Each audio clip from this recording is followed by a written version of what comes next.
세상의 천지 만물을 창조하신 하나님께서 그 모든 것을 만드신 후에 마지막으로 창조하신 것이 사람입니다. 최초로 사람을 만드신 그 하나님의 이야기를 기록한 창세기는 이렇게 기록을 했어요.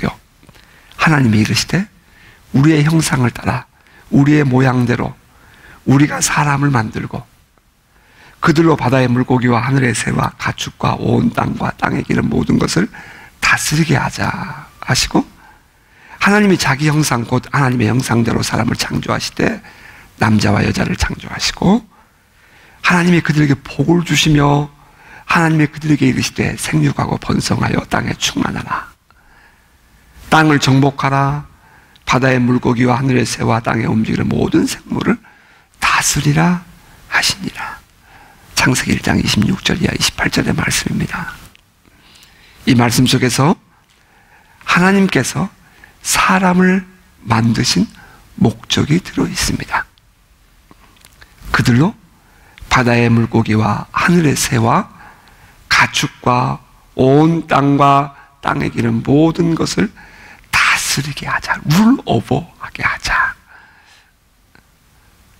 그동안 하나님은 이 세상의 모든 것들을 창조하셨습니다. 그리고 그것들을 각자의 위치에 존재하게 하셨고 그들로 하여금 살아가게 하셨습니다. 하나님이라는 이름 안에는 다스림이라는 개념이 들어있답니다. 하나님을 부를 때 우리는 왕 되신 하나님이라고 하지 않습니까? 그 왕이라고 하면 언제나 우리는 이 다스림이라는 것을 생각하지 않을 수가 없습니다. 마찬가지로 하나님이 우리의 왕, 하나님이 우리의 왕이라고 할 때에는 그 하나님이라는 이름 안에는 다스림이라는 개념이 언제나 들어있게 됩니다. 하나님께서 천지를 만드셨습니다. 그리고 이 세상을 다스릴 권세를 가지고 계셨습니다. 그런데 이 성경을 보면 하나님은 그 권세를 가지고 세상을 다스릴 존재를 만들기를 원하셨다는 것입니다. 하나님이 직접 다스리시는 것이 아니고 우리를 대신하여 다스릴 자들을 우리가 만들자라고 하셨다는 거죠. 이 하나님을 대신한 존재가 누구입니까? 우리가 잘 아는 사람입니다. 하나님이 사람을 만드실 때에 그냥 아무렇게나 만들지 않았습니다. 하나님의 형상을 따라 우리의 모양대로, 우리의 형상을 따라 우리의 모양대로 우리가 사람을 만들자. 하나님께서 사람을 만드실 때에 어떻게 뚝딱뚝딱 하다 보니까 좋은 것이 아니라 하나님의 형상, image of God, 하나님의 형상, likeness of 하나님, God, 하나님의 모양대로 견본을 가지고 하나님이 만드셨다는 것입니다. 왜 하나님께서 인간을 만드실 때에 하나님의 형상대로 혹은 하나님 모양대로 만드셨어야 했을까요? 그것은 하나님의 대리자가 되어야 했기 때문입니다. 이 세상의 모든 것들을 하나님이 만드셨어요. 그런데 그것을 통치할 자가 하나님이 되셔야 되는데 또 다른 피조물이 그것을 다스리게 될 때에는 이 세상의 것들이 결코 subdue할 수가 없죠. 순종할 수가 없죠. 그러니까 하나님께서 이 세상을 다스릴 자를 만드실 때에는 반드시 하나님은 하나님의 형상대로, 하나님의 모양대로 만드실 수밖에 없었다는 것입니다. 하나님께서 만드신 천지 만물을 하나님을 대신하여 다스려야 했기 때문에 하나님은 사람을 만드실 때에 하나님의 형상대로 만드셨어요. 여러분 스스로가 어떤 존재인지에 대한 여러분 이 정체성이 좀 더 분명해지시길 바라요. 좀 가까이 계시면 서로 얼굴도 좀 보세요. 하나님의 형상이 보이십니까? 라고 좀 물었으면 좋겠어요. 여러분 어떻습니까? 서로를 바라보실 때에 하나님의 형상이 그분에게서 보이시나요? 아직은 죄가 이 세상에 들어오기 전이었으므로 아담과 하와는 하나님의 대리자로서 에이전트 of God, 하나님의 대리자로서 이 세상에 존재했습니다. 그는 권세를 가지고 있었어요. 오늘 로마서의 본문에서 빌린다면 이 세상에서 그는 왕 노릇하고 있었습니다. 여러분, 진정한 왕은 하나님이십니다. 그러므로 사람이 누리는 권세는 왕 노릇일 뿐입니다. 여러분, 이건 매우 중요한 전제입니다. 아담과 하와의 약점이 있다면 바로 이 부분이에요. 그는 왕 노릇을 했습니다. 세상을 다스렸어요. 이 세상의 모든 것을 다스리는 권세 오토리티를 가지고 있었어요. 하지만 그는 왕이 아니었어요. He had authority, but he was not king.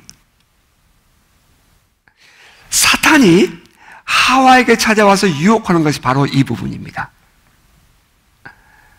내가 왕이 될 수 있다는 거예요. 너희가 그것을 먹는 날에는 너희 눈이 밝아져 하나님과 같이 되어서 선악을 알 줄을 하나님이 아심이니라. 하나님과 같이 되어 You will be like God. 너희도 하나님처럼 된다 이 말입니다. 다시 말하면 너희가 왕처럼 되리라 하는 유혹이었어요. 그들은 이미 왕의 권세를 가지고 왕 노릇을 하고 있었습니다. 하지만 그들은 하나님의 형상일 뿐입니다. 결코 하나님이 아니었습니다. 그들이 처음부터 자기들의 존재감을 그들은 처음부터 자기들의 이 image of God이라는 존재감을 약점으로 생각하지는 않았을 거예요. 그들은 하나님의 형상대로 지음받았다는 것만으로도 흥분되고 감격하고 있었을 것입니다. 그들은 하나님께서 허락하신 하나님의 대리자로서 충분했습니다. 감사하고 감격할 일이었습니다. 잠깐 여기서 우리들의 모습을 돌아본다면 여러분, 우리가 오늘 이만큼 살아갈 수 있다는 것, 이것만으로도 우리가 하나님께 충분히 감사하고 감격할 수 있어야 하지 않을까요? 그냥 그때 말입니다. 그냥 두었으면 과연 우리는 지금 어떻게 살아가고 있었을까 생각해 보게 되지 않습니까? 그런데 하나님께서 오늘 우리를 이 자리까지 이끄시고 우리로 하여금 누리게 하셨습니다. 이것 하나님의 은혜입니다. 우리 솔직하게 우리 안에서 인정할 것은 인정하고, 그죠? 받아들일 것은 받아들여 보자고요. 하나님의 은혜입니다. 뒤에서 계속해서 쫓아오는 애굽, 지난주에 우리가 보았던 그 짧은 한 컷의 영화, 뒤에서 계속해서 쫓아오는 애굽 바로왕의 말 발굽 소리가 들려옵니다. 저 멀리 그 먼지가 하얗게 몰려옵니다.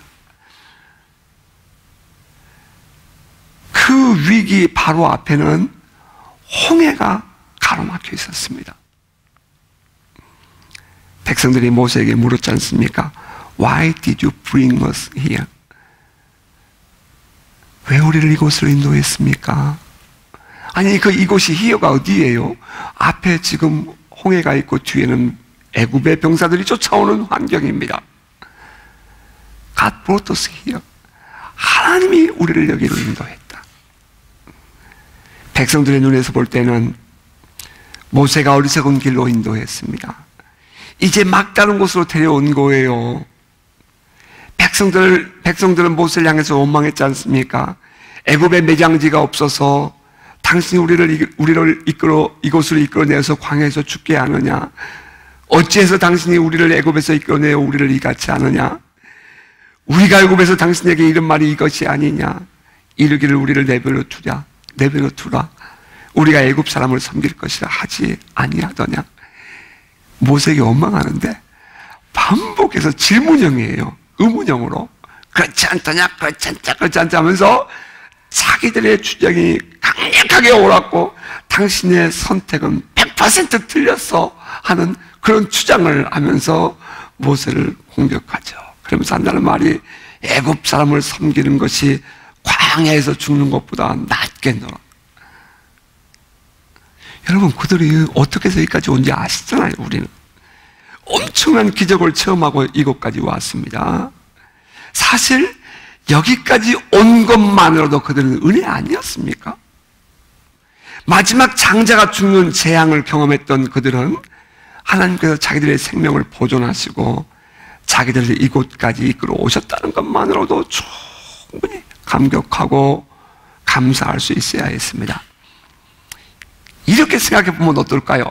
기왕에 죽는 것, 노예로 죽지 않고 자유인이 되어서 잠시라도 내가 자유를 누릴 수 있다가 죽을 수 있게 되었다는 것만으로도 감사한 일 아니었을까요? 하지만 그들은 그 기쁨을 누리지 못합니다. 감사할 줄 모르니까 진정으로 감사하다는 마음이 느껴지지 않는 거예요. 하나님께서 사람을 하나님의 형상대로 만드셨습니다. 이거 큰 축복입니다. 하지만 그 사람이 하나님이 될 수는 없었습니다. 하나님의 대리인이 되어서 이 세상을 다스렸지 않습니까? 그것은 왕 노릇하는 것이었습니다. 그러나 성경은 말하기를 아직 이 세상에는 죄가 들어오기 전이었다 했습니다. 그들은 분명히 그것으로 만족하며 살았을 것임에 틀림없습니다. 하지만 하나님의 자리를 탐하다가 쫓겨난 사단이 그것을 그냥 둘 리가 없죠. 간교한 사단은 이 하나님의 형상이라는 인간 최대의 장점을 약점 삼아 공격합니다. 하나님의 형상이라는 장점을 사단은 단점으로 만들어버렸습니다.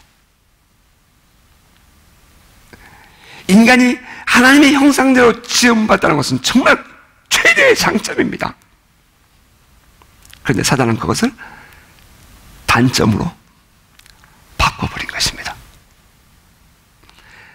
아무리 내가 왕 노릇한다 할지라도 너는 왕이 아니야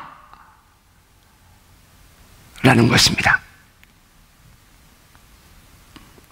그것을 받아들인 순간 하와는 눈이 휘둥그레지죠. 너도 하나님처럼 되리라. 너도 왕이 되리라.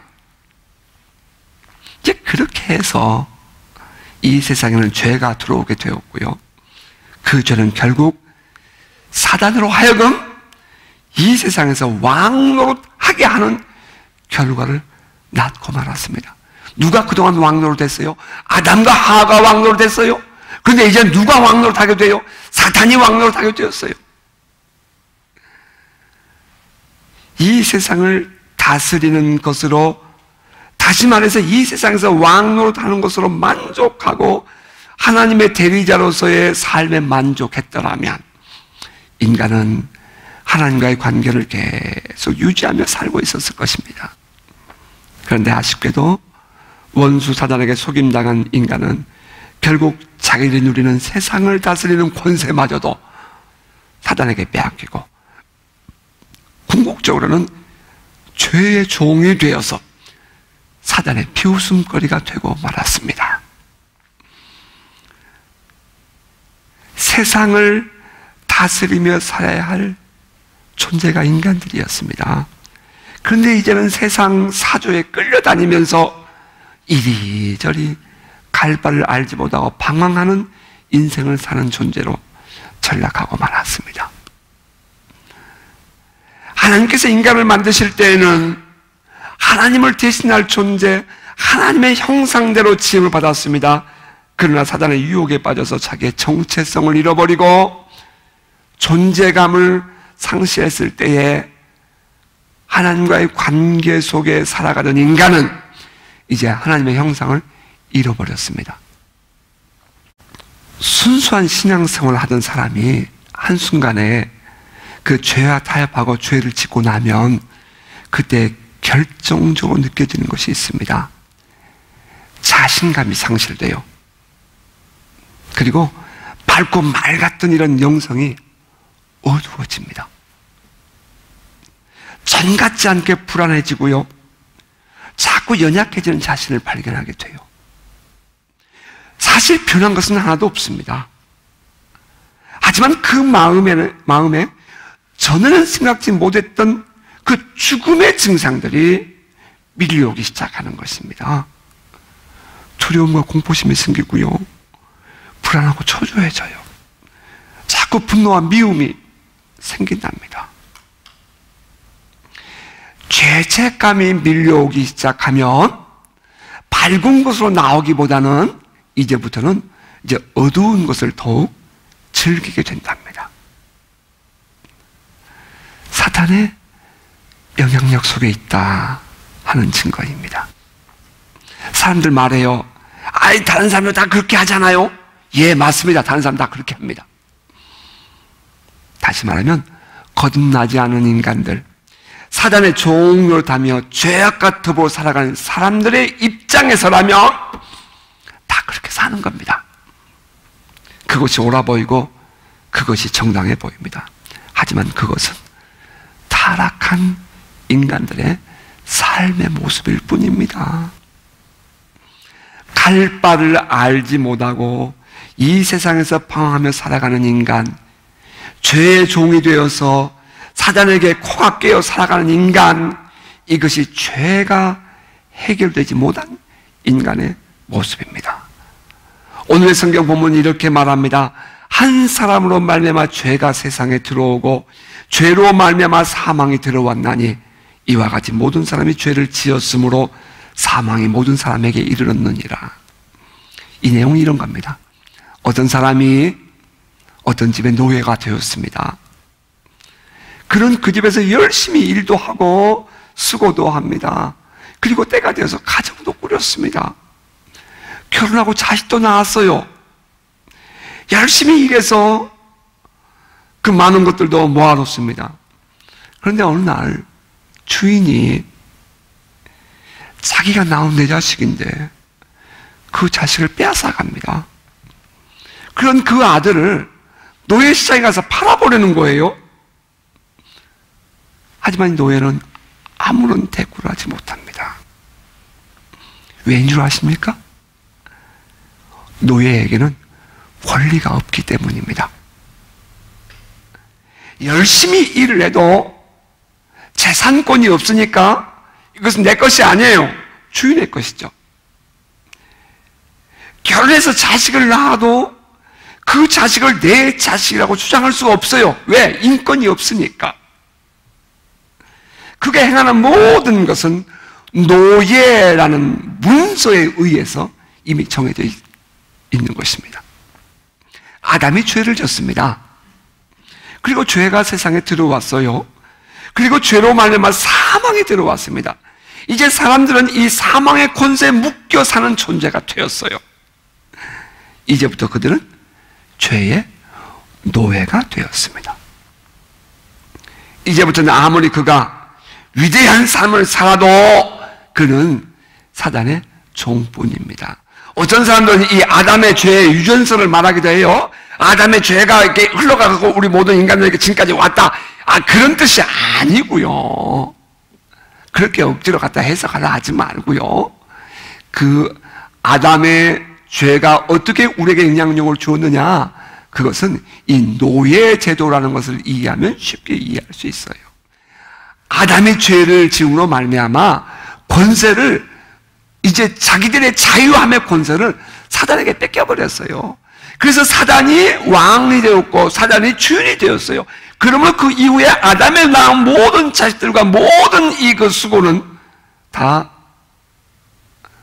노예 문서에 의해서 기록되어진 대로 노예일 뿐입니다.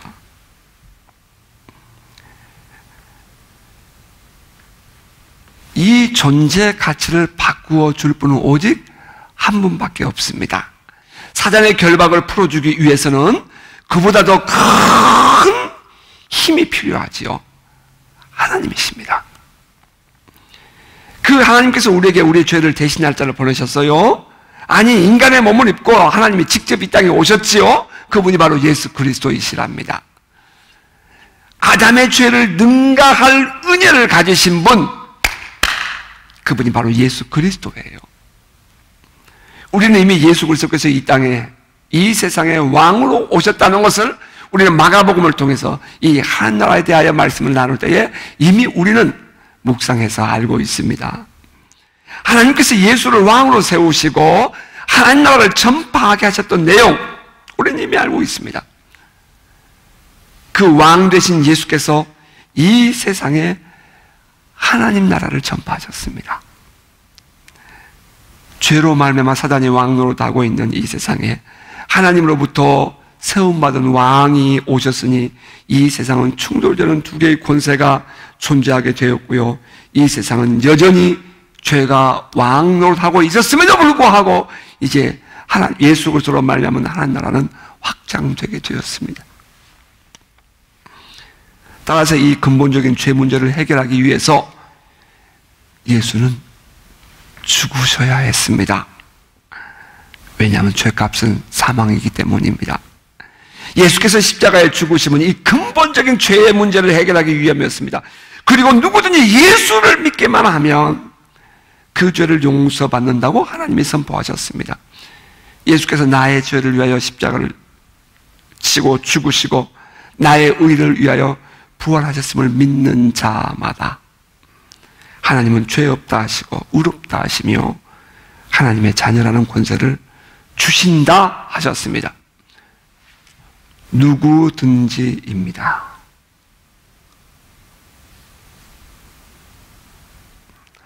어떤 죄를 졌든지입니다.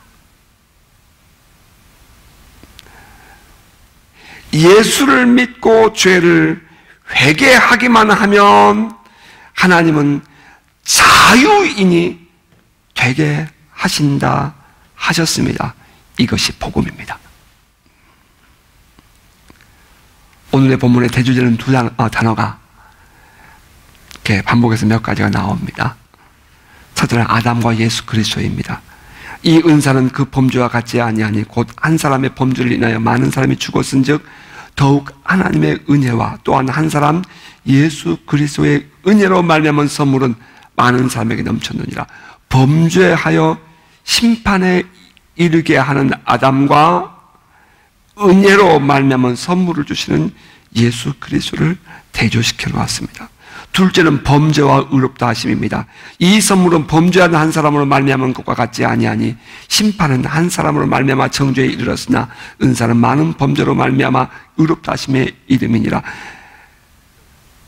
아담으로 말미암아 우리에게 주어지는 것은 범죄였다라면 예수 그리스도로 말미암아 우리에게 주어진 것은 의롭다 하심이었습니다. 우리가 의로운 존재라서 의롭다 된 것이 아니라 하나님께서 예수 그리스도로 말미암아 우리를 의롭다라고 봐주신 것입니다.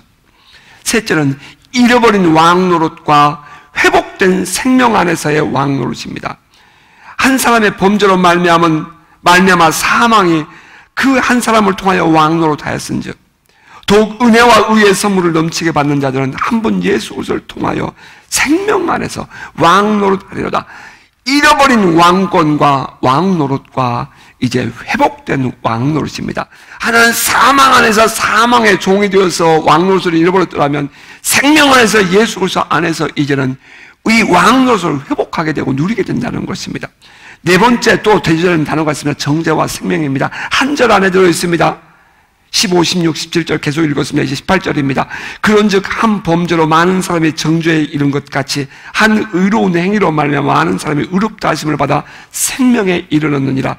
이 어둠의 이 세력들은 말입니다, 우리를 계속해서 정죄해야 합니다.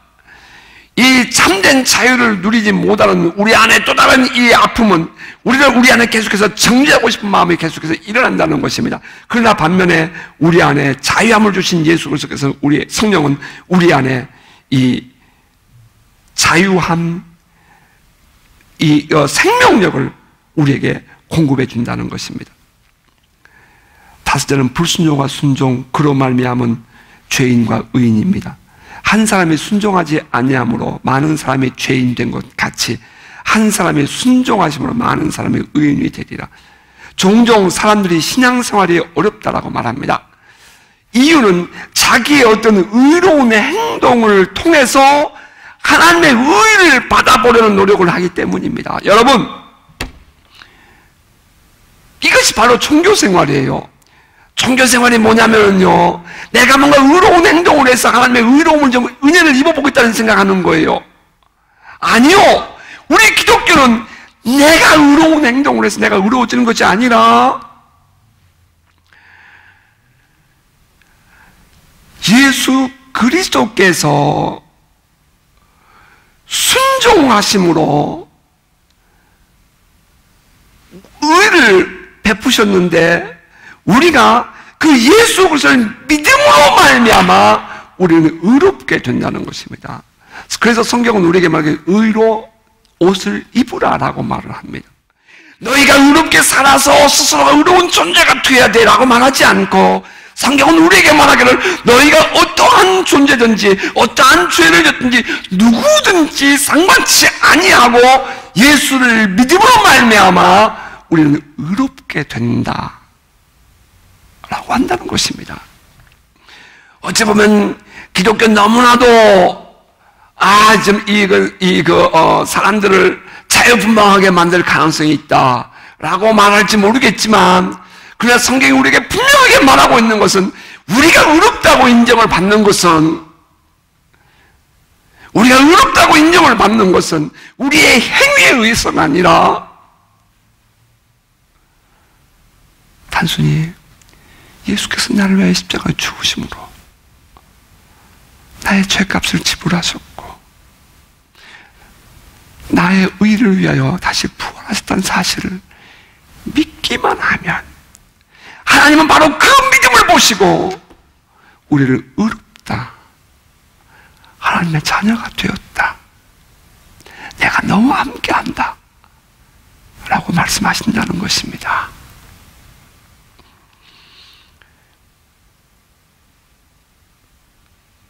사람들은 자꾸 다른 사람들에게 왜 의로운 행동을 요구하는지 모르겠어요.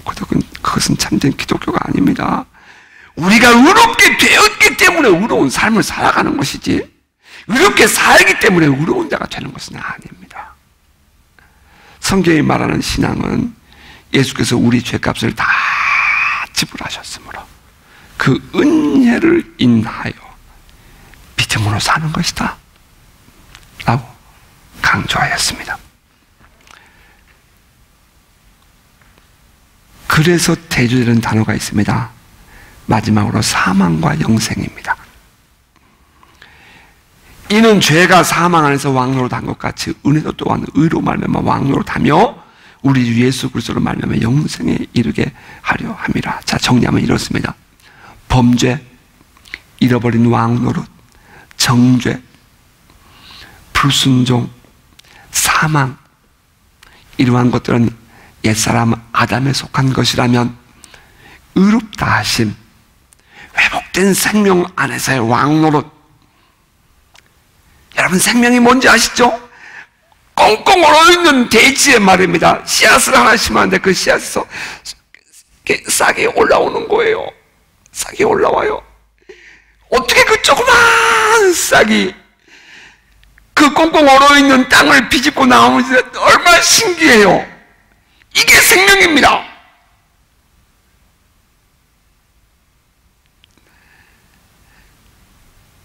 그리고 순종, 영생은 예수 그리스도 안에 속한 새 사람의 모습입니다. 자, 다시 하나님의 대리인으로서 인간으로 돌아가 볼까요? 잃어버린 하나님의 형상, 인해서 빼앗긴 다스림의 권세, 이것은 첫째 아담의 모습이었습니다.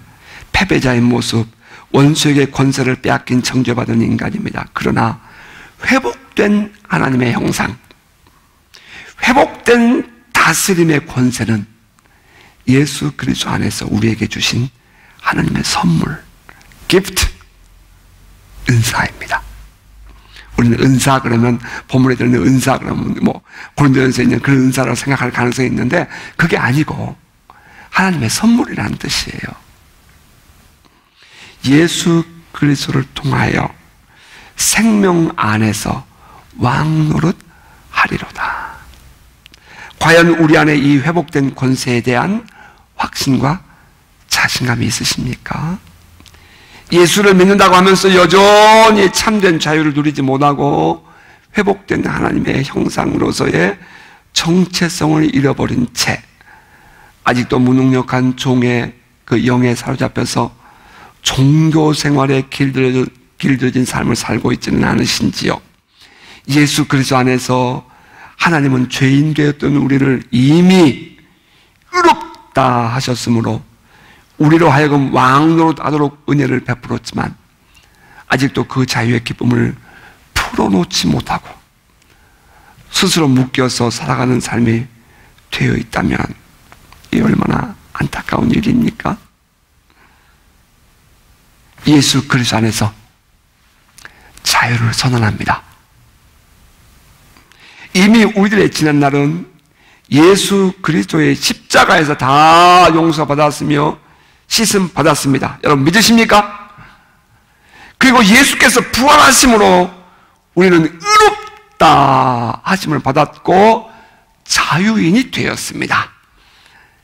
이것은 우리의 이웃들과의 관계에서도 효용이 있을 뿐 아니라 더욱이나 영적인 존재, 이 사단 어둠의 영도에 대해서도 더욱 확고한 것임을 선포합니다. 말씀을 맺겠습니다. 우리는 잃어버린 형상을 예수 그리스도 안에서 회복한 자들이요, 다스리는 권세를 생명 안에서 회복한 자들입니다. 여러분 믿으십니까? 아멘. 여러분 예수 그리스도의 이름으로 당당하게 살아가는 저와 여러분 되시기를 주의 이름으로 축복합니다.